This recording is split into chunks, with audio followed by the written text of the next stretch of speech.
Assalamualaikum warahmatullahi wabarakatuh. Bersama saya Wahyu Wijiutomo, dosen filsafat politik Islam di Fakultas Usuluddin dan Studi Islam. Assalamualaikum semuanya, para mahasiswa Usuluddin dan juga UIN Sumatera Utara. Salam para pembelajar. Di sini saya akan menjelaskan lebih jauh mengenai landasan dan filosofis bagaimana filsafat politik Islam berkembang. Pernahkah kalian bertanya, bagaimana Islam memandang hubungan antara agama dan kekuasaan? Apa prinsip dasar pemerintahan dalam perspektif Islam? Inilah inti dari filsafat politik Islam, sebuah khasanah pemikiran yang kaya dan yang relevan hingga hari ini. Dalam beberapa menit ke depan, kita akan menjelajahi dasar-dasarnya secara ringkas. Mari kita mulai. Filsafat politik Islam bukan sekedar hukum negara, ia adalah disiplin ilmu, intelektual yang menggali dalam berbagai aspek tujuan. Yang pertama ada tujuan politik, yaitu mewujudkan masalah dan kesejahteraan umum dan juga keadilan. Yang kedua ada sumber kekuasaan, di mana kedaulatan tertinggi ada pada Allah Subhanahu wa Ta'ala, yaitu Al-Hakimiyah, yang dia benarkan kepada manusia sebagai khalifah ataupun wakil Tuhan di muka bumi. Yang ketiga yaitu hubungan antara agama dan negara, yaitu integrasi nilai etika Islam, akhlak dan tata kelola pemerintahan dan siasat. Yang keempat ada legitimasi penguasaan, di mana berdasarkan keadilan konstitusional dan tanggung jawab, serta amanah yang bukan hanya untuk manusia tapi juga alam semesta yang ada. Dan beberapa aspek lainnya yaitu seperti dua pilar utama dalam beberapa tradisi. Yang pertama ada tradisi khilafah, yaitu manusia adalah wakil Allah di muka bumi. Ini berarti kekuasaan adalah amanah dan bukan hal mutlak. Pemimpin haruslah bertanggung jawab kepada Allah Subhanahu wa Ta'ala dan juga kepada rakyatnya.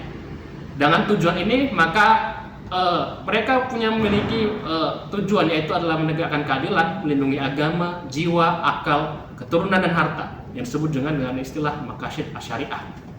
Yang kedua adalah prinsip ataupun pilar syuro ataupun musyawarah, yaitu sebuah keputusan politik yang harus melalui konstitusional, melalui konsultasi berdasarkan Al-Quran yang menguji masyarakat yang bermusyawarah sesuai dengan surah Asy-Syura ayat 38. Dan ini adalah inti dari antitesis dari otoritarianisme. Bagaimana bentuk syuro? Ya inilah yang akan diperdebatkan para filsuf dan fuqaha sepanjang perjalanan filsafat politik Islam dimulai dari sejak sahabat Nabi hingga saat sekarang ini. Filsafat politik Islam berkembang berkat para pemikir-pemikir brilian. Yang pertama ada Al-Farabi, di mana ia adalah seorang filosof yang dikenal dengan pemikiran dan ide-ide tentang Madinah Al-Fadilah yang berbasis kebijakan. Kemudian ada Al-Mawardi, merupakan seorang filosof yang menulis buku Al-Ahkam As-Sultaniyah yang merumuskan teori formal imamah, khilafah, dan struktur pemerintahan seperti wizarah ataupun kementerian. Kemudian ada Ibnu Taimiyah yang menekankan keadilan sebagai fondasi negara. Bahkan negara yang tidak Islami sekalipun bisa sah jika menegakkan keadilan di atas negaranya, ataupun disebut dengan as-siyasah asy-syar'iyyah. Kemudian ada Ibnu Khaldun, seorang pelopor sosiologi ataupun bapak sosiologi politik. Ya, konsep wasobiyah merupakan salah satu temuan utama dalam dunia filsafat dan juga politik Islam yang revolusioner. Lalu bagaimana relevansinya di era saat sekarang ini di negara-negara dan bangsa-bangsa yang berdemokrasi? Filsafat politik Islam menawarkan kerangka etika yang penting, yaitu penekanan pada keadilan sosial dan anti penindasan. Konsep akuntabilitas atau pemimpin yang amanah serta prinsip musyawarah ataupun syura yang selaras dengan partisipasi publik. Adapun beberapa tantangannya, yaitu tantangan interpretasi. Ini adalah tantangan yang sangat umum. Bagaimana menerjemahkan konsep klasik ataupun khilafah ataupun syuro dalam sistem yang modern? Apakah kompatibel dengan demokrasi dan HAM? Dan sinilah ruang diskusi dan kritik sebagai akademisi terbuka sangat lebar.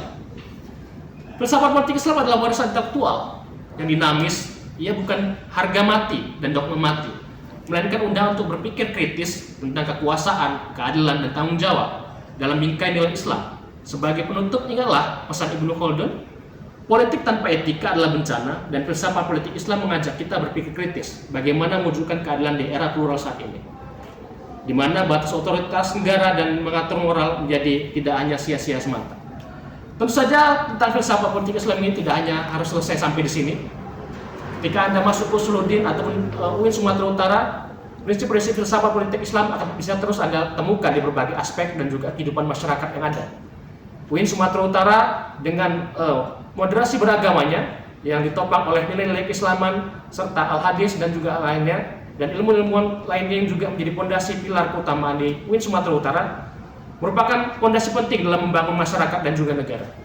Terima kasih. mungkin tidak banyak yang bisa sampaikan. Kita akan bertemu lagi di beberapa pertemuan yang akan datang.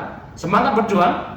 Akhirul kalam saya ucapkan dengan wabillahi taufiq wal hidayah. Assalamualaikum warahmatullahi wabarakatuh.